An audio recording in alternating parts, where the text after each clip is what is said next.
Hello everyone, welcome back to the exploration of the Yamas and Niyamas. I'll start with the prayer and some sutras from the second chapter relevant for today's discussion.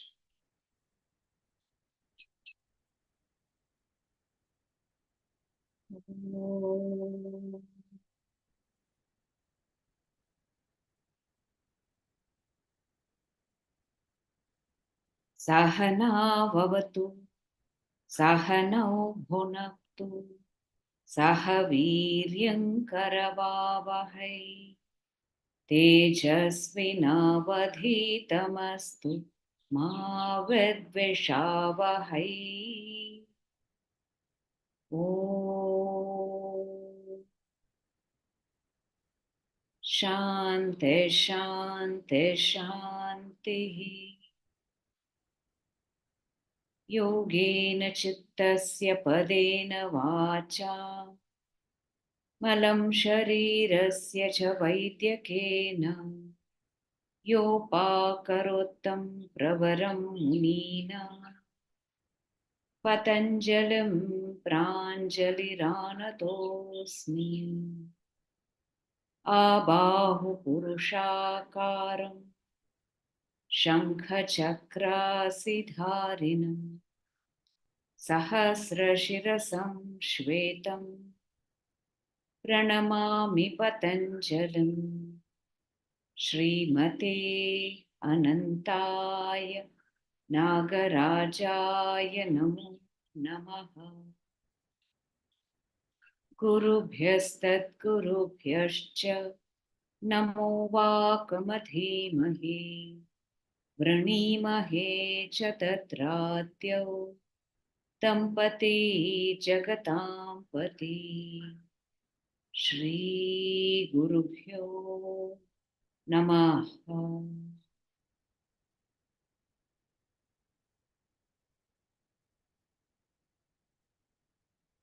Atha sadhana padaha yoganganushthanat ashuddhikshayi jnanadiptihi avivekakhyate yama niyama asana pranayama pratyahara dharana dhyana samadhayah ashtau angani ahimsa satya asteya brahmacharya aparigraha yamaha jati desha kala samaya anavachinnaha sarvabhaumaha mahavratam shaucha santosha tapaha swadhyaya ishvara pranidhanani niyamaha vitarkabadhani प्रतिपक्षभावनम् वितर्काः हिंसादयः कृतकारिता अनुमोदिताः लोभ क्रोध मोहपूर्वकाः मृदु मध्य अधिमात्राः दुःख अज्ञान अनन्तफलाः इति प्रतिपक्षभावनम् अहिंसा प्रतिष्ठायां तत्सन्निधौ वैरत्यागः सत्यप्रतिष्ठायां क्रियाफल आश्रयत्वम् अस्तेय प्रतिष्ठायां सर्वरत्न उपस्थानम्.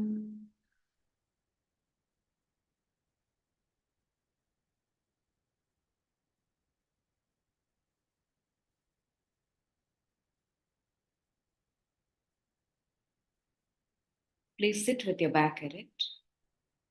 If you're comfortable, close your eyes, relax your shoulders, bring your chin down. Bring your attention to your breath. And as you deepen the awareness of your breath and deepen your breath itself, just become aware of your physical body made up of the 5 elements: the earth, the water, fire, air, and space.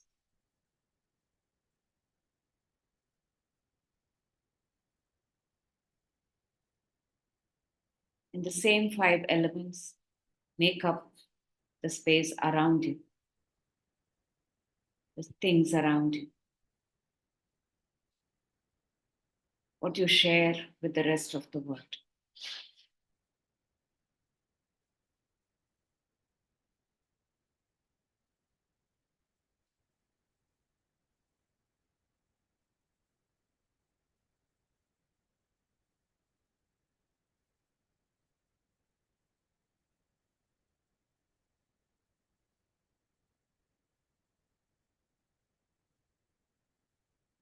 As you continue to breathe in and breathe out, begin to expand your awareness beyond this physical body made up of the 5 elements into the space around you, the most subtle element, the air, the prana,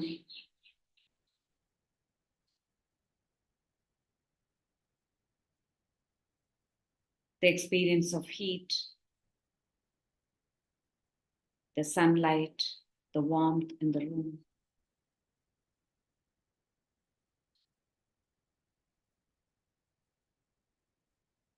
The element water and earth.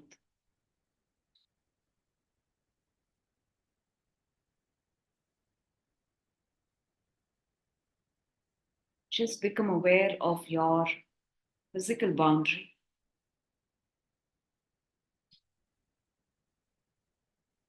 and the boundaries you share with your family, with your neighbors, with your community, and the larger world, all the living beings.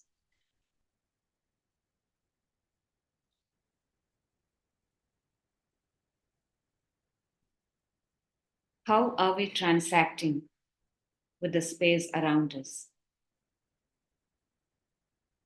How are we receiving resources and offering resources?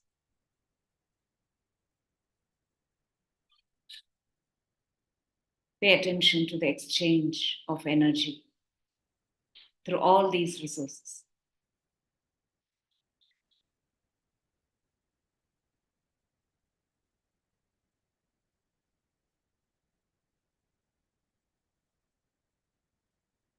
Maybe some thoughts, some images, some memories get triggered for you.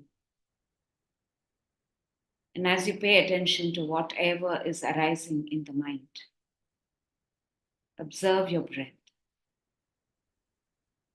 Observe the quality of your exhalation and inhalation.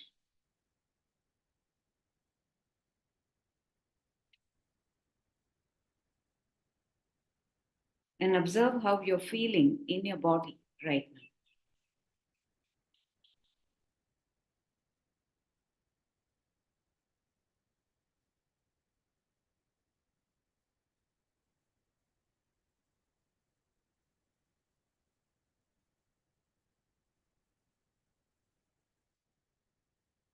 As you breathe in, deepen your awareness of everything that arises in this moment.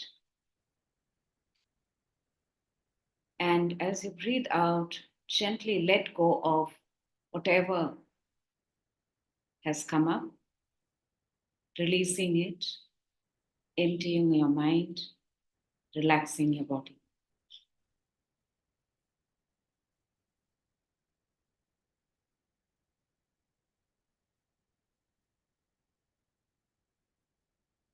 At the end of your exhalation, see if you can hold your breath for a few seconds in complete emptiness.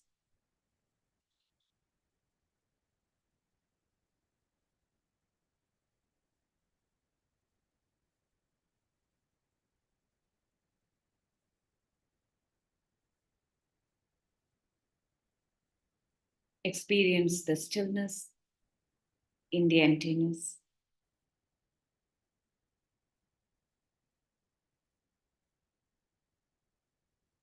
The mirror of the mind becomes clear and still, so you can see better.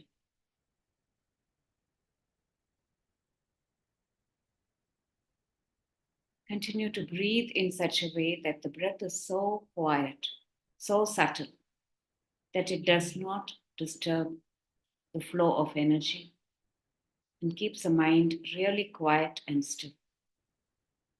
So you can see, you can listen, you can reflect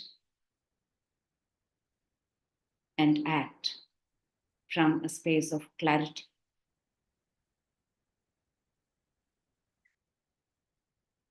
And better understanding of this reality.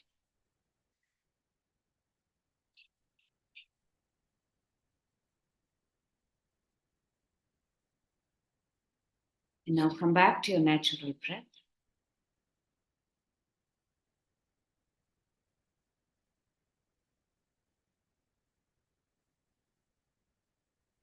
And whenever you're ready, open your eyes.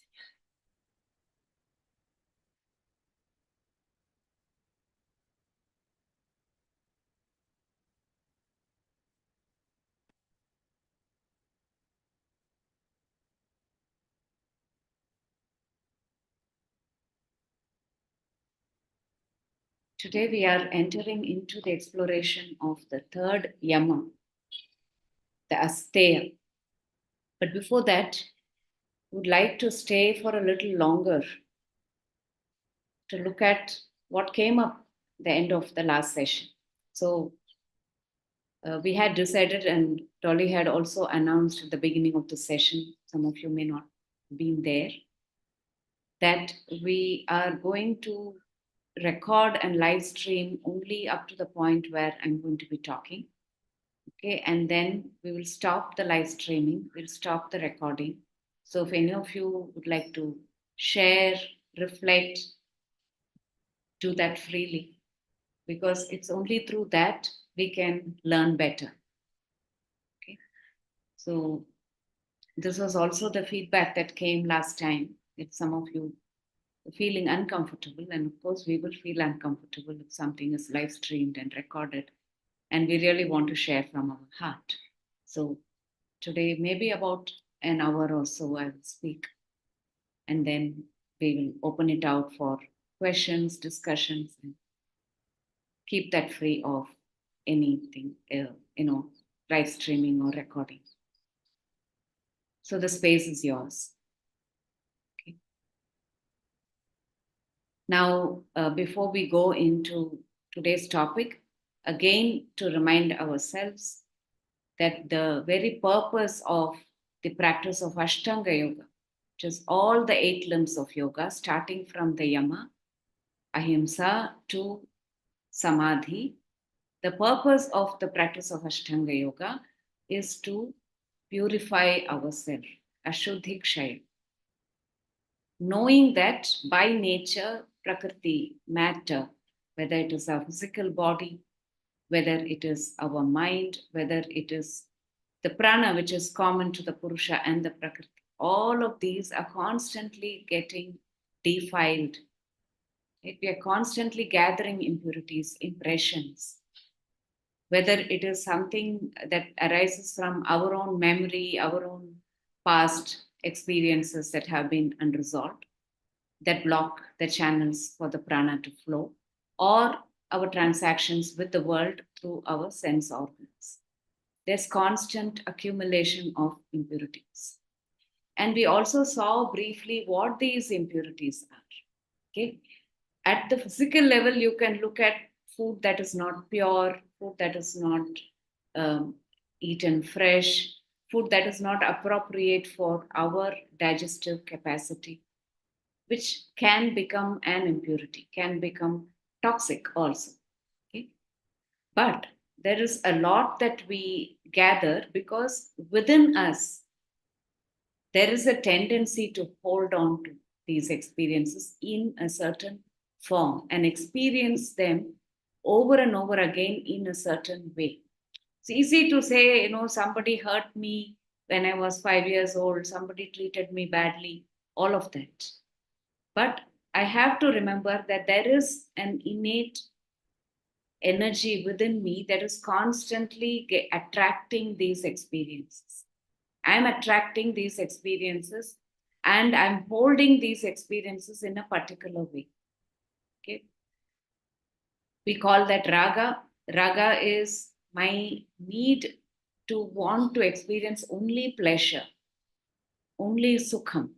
Okay. Sukha Anushayi Raga. That's what Yoga Sutra says. I want only sukham. I want only pleasure. I want only comfort. That is a tendency within me. So that will gather all the pleasurable experiences and leave me with a certain thirst and desire for more of that. And I don't get enough of that, then I suffer. Okay. Then there is another tendency within me, which is dvesha. Dvesha is the other side of raga. It is also an attachment, but a negative attachment to whatever gives me pain. I also have to remember what gives me pain and not seek after it, right? So I indirectly get attached to it. So I'm thinking more of what I don't want than what I want. Is that not true? Right? If we have a negative experience, that has a more powerful effect on our system. Say, I never want to experience that again. That is dvesha. So dvesha makes me hold on to pain, negative experiences, and say, I don't want it, I don't want it, I don't want it. So that is another form of raga. Okay, they're two sides of the same coin. Now, what is this I? It says, I want this, I don't want this. That is the asmita. And this form that I have created, which is just a bundle of my own conditioning of raga and dvesha in some form becomes the asmita.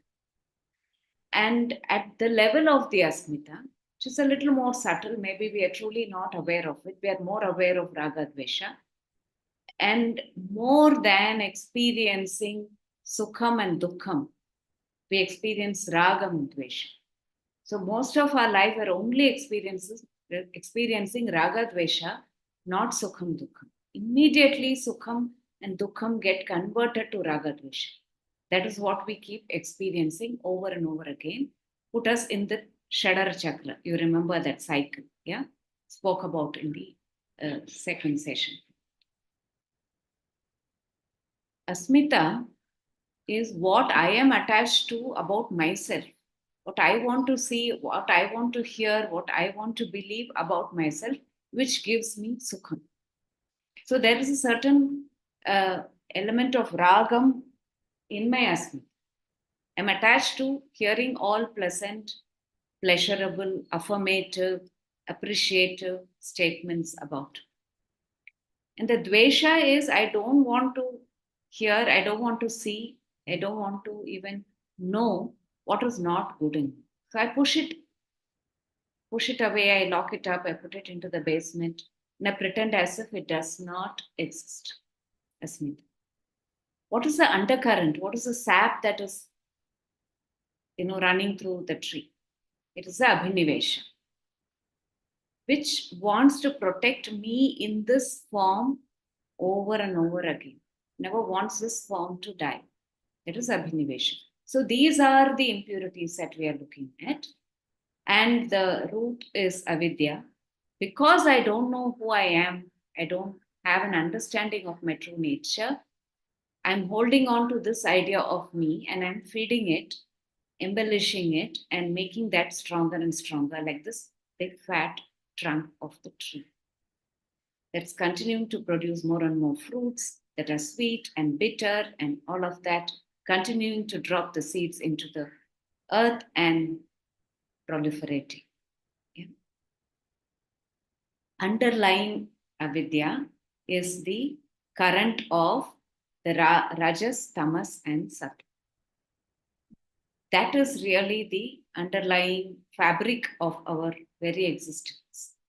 It is made up of 3 colors. You can imagine like a fabric woven with 3 colors. White representing sattvam, which is light and lightness.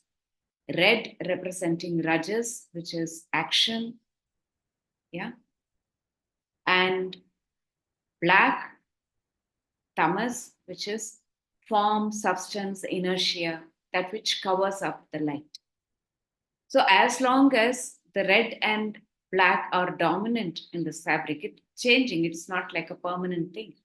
We are born with a certain constitution. We are born with a certain combination of sattva, rajas, tamas. Some people naturally are more sattvic. Some people naturally are more rajasic. Some people naturally are more tamasic. And depending on the kind of life experiences we have and different points of time in our life, different gunas can dominate. So we might have gone through some parts of our life very tamasic, sleeping a lot, feeling depressed, not interested, the whole world is negative. Yeah. And sometimes we are just so happy, so generous, and like we are able to experience all the beauty within ourselves and outside. Sattva dominates. And sometimes we are highly driven. Oh, I have to really prove to the world, I have to prove to my parents, and we drive ourselves crazy. Rajas dominates. And these 3 are essential. They're absolutely essential. Without rajas, there is no action. I can't even move a finger without rajas. Yeah. Without tamas, there is no body itself because tamas makes up my physical body. Without sattvam, there is no opportunity for any clarity. So all the 3 are there all the time. In proportion, they can vary. Now, when rajas and tamas dominate, they will trigger those samskaras, those conditioning which have more of ragadvesha, asmita and abhinivesha. When sattva dominates, sattva can help you see, oh, now I am becoming very petty. Now I am telling a lie. Now I am saying something or I am provoked to say something which can hurt somebody, but it has already come out of me. Yeah, because rajas is so strong. Even though sattva is saying, no, no, no, don't say it, by then it is over. I've said it, I've thrown it out into the world, I've created some disturbance in my pranic flow, in their pranic flow, and I've created some impression within me, within that other person. So essentially, it is the proportion of rajas, tamas, and sattva in our system in any given moment that determines our practice of yama and niyama. Even asana pranayama. If tamas is dominant, I'll get up, switch off the alarm, go back to sleep. Rajas is dominant, I'm saying I have to do this. No, no, I have to do everything today so I will reach samadhi by the end of today. Yeah, I'm going to be in bed with pain and aches and all of that if I overdo something, right? From rajas, I can get exhausted and go into tamas. Sattva will say the right measure. The right measure. Yama means the right measure. Ma means to measure. I have to know my boundaries. I have to be able to measure my boundary and say, this much I can take. This much is too much for me. And if I take more than what I require, then denying somebody else their due. That is the idea of Asteya. Okay?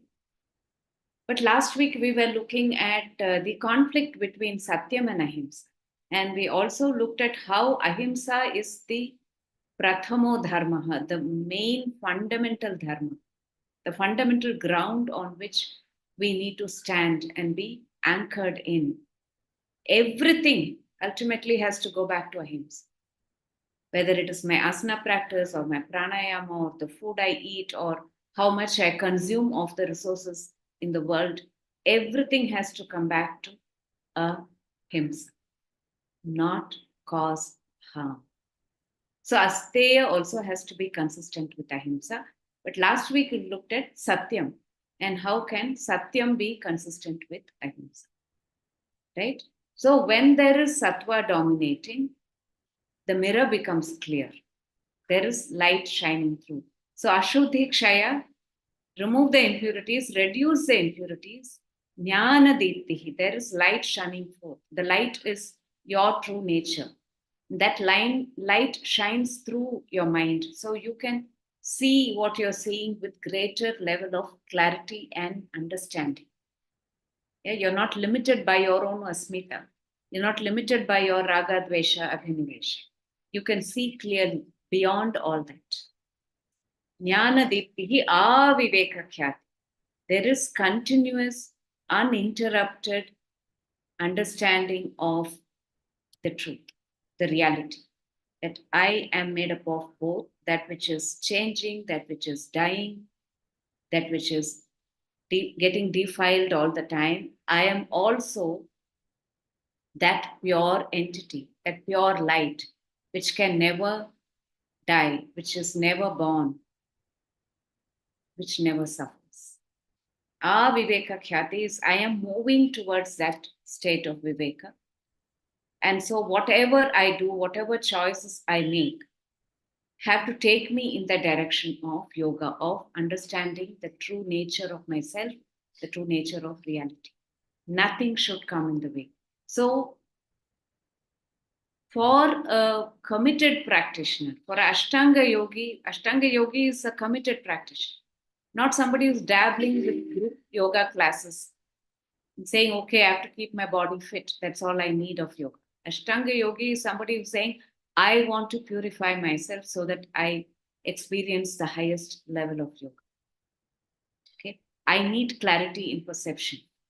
When my perception is clear, my actions and my responses to the world will be clear, will be right, and so then I will live right. Living right through Ashtanga. That's what we are looking at. Yeah. So this clarity is what we are seeking. And it presupposes that what I am seeing now is already through a clouded lens. Right? I think I am seeing clearly. I think I am understanding everything clearly, but it is through a clouded lens. What is clouding that lens? Excess of rajas and excess of tamas. That creates more raga and dvesha and asmita and abhinivesha. So I'm acting only through these. So how would I even know what is my right action? What is the right response to that? How do I even measure? Right? So keep this in mind. And Patanjali also talks about pratipaksha bhavana as an idea. We will go a little more into it when we come to the end of the Yama niyamas. But pratipaksha bhavanam, I am introducing little by little. One is to say, okay, can I put myself in the space of the other person? Can I be in their shoes? What we call empathy, but I don't think empathy truly defines pratipaksha bhavana. Prati means what is opposite of me. Paksha is side. Bhavana is to fully embody that, fully be in that. So if I put myself in the place of the other person, then I will have a sense of what is the right measure of my action in that moment. I will know what to say, what not to say, how much to say. If I receive that from somebody, how would I feel? So treat another as the way you would like to be treated. Say what you would like to say, but in Satyam, it's very clear. Don't say something because you want to please somebody if you don't believe that is true. Okay? So, one of the fundamental difficulties with Satyam is that there is no one idea of truth. There is no one truth. So, if somebody says something, we usually, if we don't agree with their perception, we usually say that is not right. That is wrong. You're lying. You're wrong. Right? That's our first reaction. Immediately that person will build a wall. How dare you say that I am wrong? Of course, I am right because that's how I am perceiving the reality.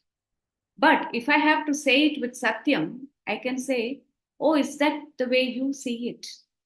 Acknowledge their perception and say, I see it this way. Okay, so already separating that your truth is separate from my truth, is different from my truth. My truth need not agree with your truth, but both are valid. Yeah, both are experiences of the individual. A third person come, they will give you a completely different perspective. Yeah. So there are many truths. And our endeavor is to understand these many perspectives. Be open. If I'm holding on to one idea of truth, I've closed myself, I've shut the doors to expanding my understanding. So I won't move towards Viveka. I will move towards Avidya. Yeah. So I have to examine when somebody is saying something, even if they're saying you're wrong, because everybody outside of me is not expected to practice all this. They say I'm wrong. Can I examine that? Maybe I'm wrong. Maybe I've not seen that reality correctly. Maybe I've not understood it correctly. Maybe they're right. Okay. But we don't want to accept it. Immediately we will fight, we'll put one wall, we will argue. But just for a moment, even if our ego does not permit us to tell them, maybe you're right, can I at least tell myself, maybe they're right? Maybe there is another way to look at the situation. Yeah. So ask more questions. So tell me more. Tell me why you thought like that, why you understood it like that. Then that will open my space, right? And in that space, I invite the other to share the space, and my boundary will expand. Then I will know this is my truth, that is their truth, and there may be 100 other truths. I don't have to fight about it. I simply can seek to understand and find more clarity. That's the first step in Sati. Okay? That will help me to practice ahimsa. So the usual conflict we have with Satyam and ahimsa is when I want to practice ahimsa, I have to compromise with Satyam. When I want to practice Satyam, I might be compromising with ahimsa. So many of you brought up that, and it's something that all of us struggle with, right? Everyday encounter, we struggle with this idea. Like somebody is wearing a nice, maybe not so nice for me, but they're wearing a new dress. They say, how do I look? Now, my truth may be that they're not looking so great because I don't like that color. I don't like that design of pattern, whatever. But they're asking me, how do I look? What do I say? I don't want to say something that will hurt them. I don't want to say, you look great, because that will be a lie. So, what do I do? Right? Simple things like that. Okay. When somebody does something, we acknowledge that action. Invariably, the mind goes towards what is not okay in that. What is a mistake that they have made?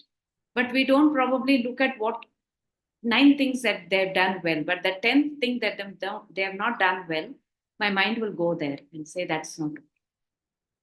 So my teacher used to say, if you want to tell them the truth, okay, you want to give constructive feedback, open their mind for it. And how do you do that? You acknowledge that 9 things they've done very well, truthfully, not as an exaggeration, okay, not to simply please that person. Then gently say this 10th thing. Maybe if you had paid attention to this would have been. The person has already opened their heart to receive because raga has come up, right? And then what you give as feedback may not create dvesha, may not close their heart. They will say, oh, yeah, I should have done that. So there is no one solution to this conflict between Satyam and Ahimsa, but it is possible for us to find the middle ground. And it's always middle ground, it's always moderation. Okay, it is not any extreme. That I will practice Ahimsa, come what may, I will not even kill a mosquito. Yeah, we may think we are not killing mosquitoes and cockroaches, but we may be causing a lot of himsa in many ways. Yeah? Or I will speak only the truth. It may be just my truth, but it will land up as judgment and prejudice and everything. And I think I'm speaking the truth. I don't care whom I trample on. Does not help, right? So how do I find middle? It is only through Pratipaksha Bhavanam. I have to put myself in the other person's place. You know, that beautiful story Binu shared last week. I think it was in this forum, right? It was so interesting that how you have an experience of a reality, you think somebody is like this, and then they come back and tell you. They accept something and they say, this is the reason why I did it. And everything will dissolve. All the animosity, all the negativity can dissolve. And you can really feel that free flowing energy between you and the other person. This is possible for all human beings to experience a pranic exchange that is free and beyond boundaries. But boundaries are essential. I have to know what is my space, what is not my space, what I can take, what I cannot take, what belongs to me, what does not belong to me. I have to have that clarity. I have to seek that clarity. Very young children, they are not even aware sometimes. They see something very beautiful. So the child next to me has brought a new set of sketch pens. I feel very attracted towards it and I want to bring it home. Yeah. For the child does not understand that does not belong to, that belongs to somebody else. When the child brings at home, how the parents have to explain that and help the child understand that I can buy something for you, but maybe you liked it, but just go and give it back because that is not yours, right? If every child is helped to understand that, then the boundaries will be created, healthy boundaries will be created. But what we are creating is boundaries through fear, through threat, through punishment, through judgment, prejudice, just creating more and more dukkha, more and more raga and dvesha. Because all of us have the seed of ragam in us. And ragam, one of the primary expressions of raga is greed. I want more, I want more. Something I see that somebody else has, I want that. Even the thought that I want that is Asteya. It's like already I have stolen that object from that person. I don't even have to take it physically. Even desiring that can be Asteya. Yeah. But that's how the mind is. So I have to look at my mind and say, why do I have that? Why do I want to possess that? What is it inside me that is craving for that? And invariably, we will come down to our own asmita. Okay? It is a feeling that I am not enough. I am not good enough. I am not happy enough. I am not content. Right? Something inside me, that's where the niyamas come in. So next week, we will jump into the niyamas and come back to the yamas later. Yeah, something inside me, I have to discover that. So every conflict, every roadblock, every point I have a confusion about what is mine, what is not mine. Be grateful that you have that confusion. Okay? Be happy, oh, now I have got to this point where there is this conflict. Because until that point, we are acting through our conditioned behavior, which is constantly feeding ragadvesha. But when I get into the point of conflict, then I'm in a good place. So Arjuna, when he put down his bow and arrow and sat down depressed, in the Bhagavad Gita, the first chapter, he's in a good place. Vishad, that's why it's called Vishada Yoga, right? You have to get to that point and not just blindly do something.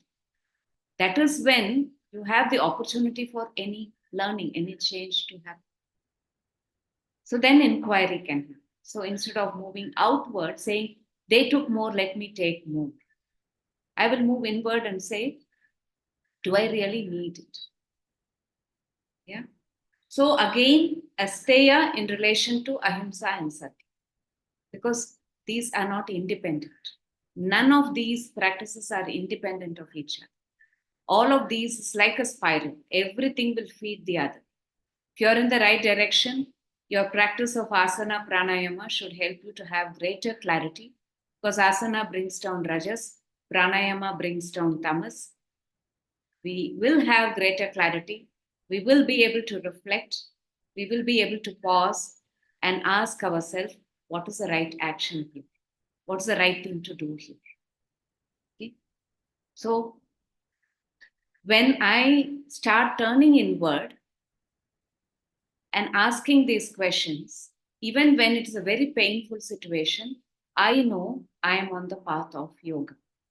If I'm continuously only feeding my conditioned behavior and pretending that I am practicing ahimsa and satyam, then I'm nowhere close to you. So I can bring about behavioral changes that appear to the world that I'm practicing all this. And they're all fools in some sense, because we look at the form of the individual, we look at what they're doing, what they're teaching, what they're saying, and believe that that's how they're living their life. And we also believe that of ourselves. Yeah, how foolish. But I have to examine every thought I have. I have to examine every word I utter, every action I do. I have to observe carefully. Not with reprimand, not with judgment, not with hatred, but with great curiosity. So if I can start looking at myself and my actions with great curiosity, then there is an opportunity for growth. It's interesting why I said that to that person, why I did that, why I took that. Yeah. When COVID happened, I remember particularly places like outside India, people said they didn't get toilet paper from the supermarket. People had just gone and bought lots of toilet paper and stocked it so that they will have enough. Yeah. We don't know how long this will last. Simple things like that. In Chennai, when we had the big floods, people just went to shops and bought a lot of bread and matchboxes and candlesticks. Okay. We didn't have enough supply in the shops nearby, the small little shops nearby, because we had overstocked, thinking I won't have enough. That is Asteya. I take more than what is required, then I'm denying somebody else what is their right. And sometimes you say, okay, I'm buying all these, so many pairs of shoes and bags and everything because I can afford it. But I have to really examine, how much do I need? Do I really need this? How much should I take? Because my taking, my consumption of resources, if it is more than what I need, and I don't even know how much I need, yeah, I don't have that clarity. If I take more than what I need, it means I am practicing Steya. I am simply feeding my raga, my dvesha, my asmita, my abhinivesh. Okay. So this is an important idea for us to reflect on. The idea of Asteya, because I don't think we actually steal unless I have some, kleptomania, some kind of conditioning that I take something that belongs to the other. We don't take, but we take in many, many ways. So many ways we take something which belongs to the other. It could be the time of the other person. We come into a conversation. We say, okay, I'm here to listen to you, but I don't let you talk. I keep talking. Okay. You start a sentence, I finish it full. I'm stealing your time. I'm stealing your space. I'm stealing your words. I want to finish your statement before you because I want to show you how much I know, how much I understand, how intelligent I am. Right? We all do this. I do this a lot. I finish the statement for the others. I'm taking their time, I'm taking their space, I'm stealing their words. Okay? So there are two kinds of resources we can look at. Dhana Vishayam, Dhanam is wealth. It could be any form of wealth, any resource. Land, water, air, fire, space, all the elements and the forms of these elements. Yeah, taking more than what is due to. And then the second kind of resource is dharma vishya. Somebody does something and I take the credit for it. I feel like I have done it. Okay. Let us say I want to donate something somewhere. Okay. It's like I want to make sure that somehow that I donated that has to come out. In some temples in India, I don't know if it's in North India, I've seen it in South India, people will donate tube lights to the temple. And then they will print their name big on the tube light, that no light will come through the tube, right? It's because I want to say that I did that. So, in some way, all of these ideas are connected to the practice of Asteya. I have to examine continuously what is the motivation, what is the intention behind my action? What is that I'm taking away from somebody? Time, space, resources, actual resources, intellectual property. Yeah. I hear something somewhere and I go and parrot it somewhere saying, oh, this is my idea, this is my thought. And I can do it very innocently also, not even sometimes knowing if this belonged to me or not. And one of the greatest learnings I had is when I go back to my old notes, okay? I would have written something and I don't even remember whether I wrote it or whether it is something I copied from somewhere, from a book, or what my teacher said and I wrote it down. I don't remember actually. So now my memory is poor. So now I am remembering to put down the name of the person, if that's what they said, right? If it's some insight that came to me, I put it in bracket so that not to claim that this is my insight, but at least to know that something is coming, right? And to acknowledge that. But we have to really remember that everything that exists in this world, including knowledge, belongs to everyone. Okay? And we have to constantly learn to acknowledge the source from where it came. So the prayer we begin with every day, we are acknowledging the source, Patanjali. When I say Guru Bhyastat, Guru Bhyascha, I'm saying all the lineage, the entire lineage of teachers, from the first teacher to the current teacher, all of them and what they have offered is what I have to offer. Nothing belongs to me. So, therefore, to even know that there is nothing that really belongs to me, I might say, this is my phone, this is my table, this is my house, all of that. This idea of my itself, it's just Prakriti, right? This idea of the Asmita is just a product of all the learning, all the experience I've had. What is mine there? So if I can seriously examine these things, then I will go closer to the truth. I will understand what is mine, what is not mine, what is permanent, what is impermanent, what is changing, what is not changing. Yeah. Vivekakya. I will journey towards that. So that's the idea of the Asteya aspect. So let us just ask ourselves a few questions, maybe for the next 1 week. Examine carefully Asteyam, okay, the practice of Asteyam and all the confusion that comes with it. We don't have clarity about what is ours, what is not ours. Okay, let's say I've cooked a lot of food and then I've eaten my fill. Now, the remaining food, does that belong to me? It does belong to me because I cooked it, I bought the rice, whatever, right? But it is also not belonging to me because I've had my share. So, what is mine and what is not mine is not so easy for us to understand, right? So, that's the first thing. What belongs to me? What does not belong to me? Do I know those boundaries? Can I ask myself? Okay, out of curiosity. Then, how much do I need? Truly, how much do I need to be happy, to be healthy? Because Asteya is coming from a sense of lack. Steya, stealing, taking something that does not belong to me, comes from space of lack, insecurity.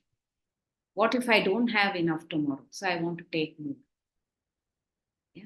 Can I examine it? How much do I really need?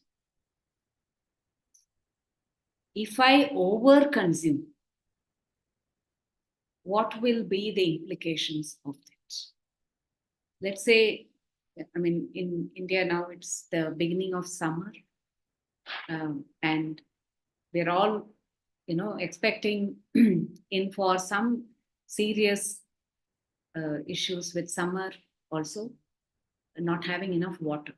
Many cities in India now already they are facing great uh, difficulty with drinking water. Yeah. So if I take more than what I require, am I taking away something that belongs to the other? Forget about other human beings. Maybe they can afford it. They will have some resource. What about the dogs and the cats and the other living beings in this planet? Yeah. The animals in the forest, do they have enough water to drink? And my action, my mindless consumption in some way has contributed and is continuing to contribute. So examine it.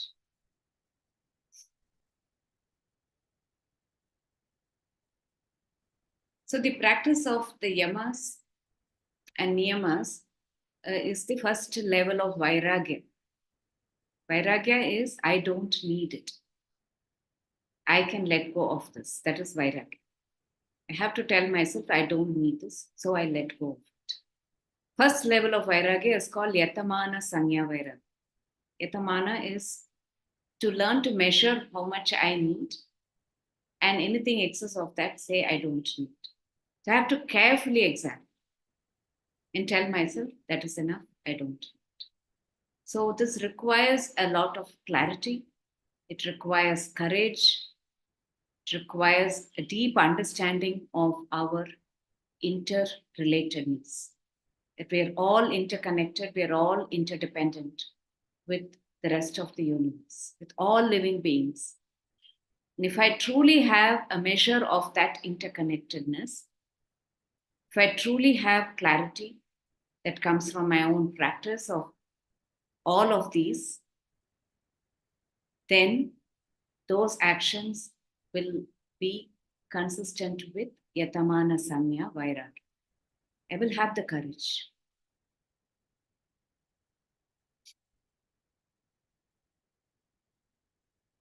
So I should probably examine ways in which I don't feed my insecurity.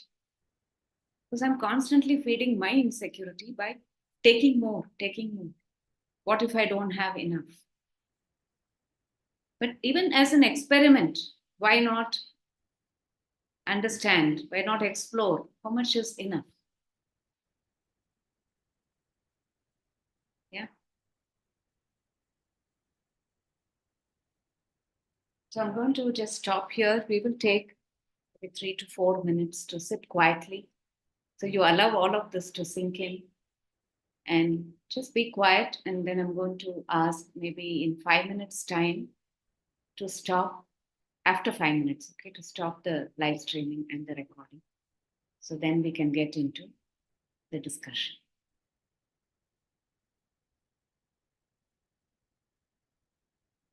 Just sit with your back erect.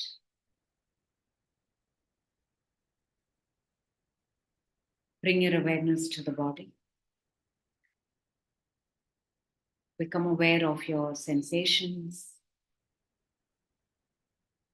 Are you feeling any strong sensations in any part of the body? Just take your attention there and watch, just observe very quietly and see what emerges. Stay with your natural breath. Don't force your breath. At the same time, examine your breath. to see what is the quality of the inhalation and exhalation.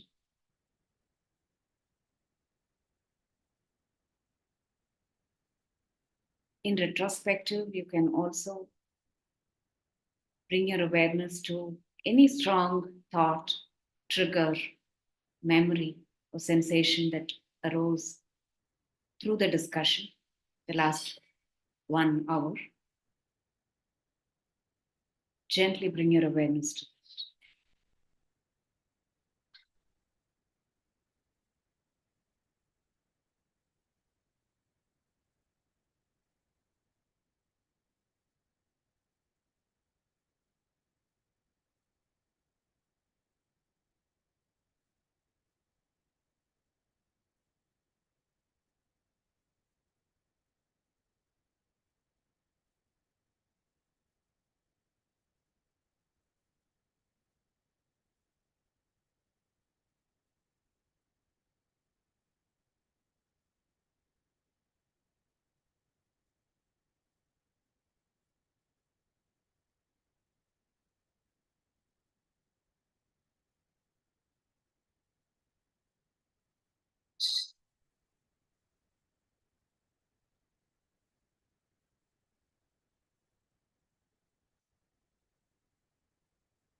Before you stop, Shubhangi, just one more thought, reflection. To remember and remind ourselves that the practice of the Yama Niyamas is for us, it is not for others. So it is a yardstick for us to measure our actions in relation to the world. It is not a yardstick for us to judge others. Okay? And we do judge people very, very harshly. If not overtly, we do it in our mind. So that breeds a lot of violence within us. So, in relation to observing other people doing actions which are against the Yama Niyamas, our yardstick will be Pratipaksha Bhavana, which is to put ourselves in their place and ask, do I truly even know what it is to be in their place? Do I truly even know why they're behaving the way they're behaving?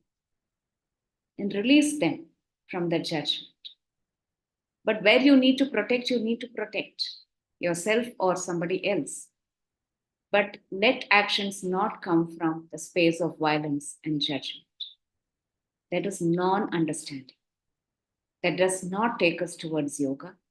That takes us into the cycle of dukkha, and we perpetuate that for the whole world. Okay, I just wanted to remind ourselves this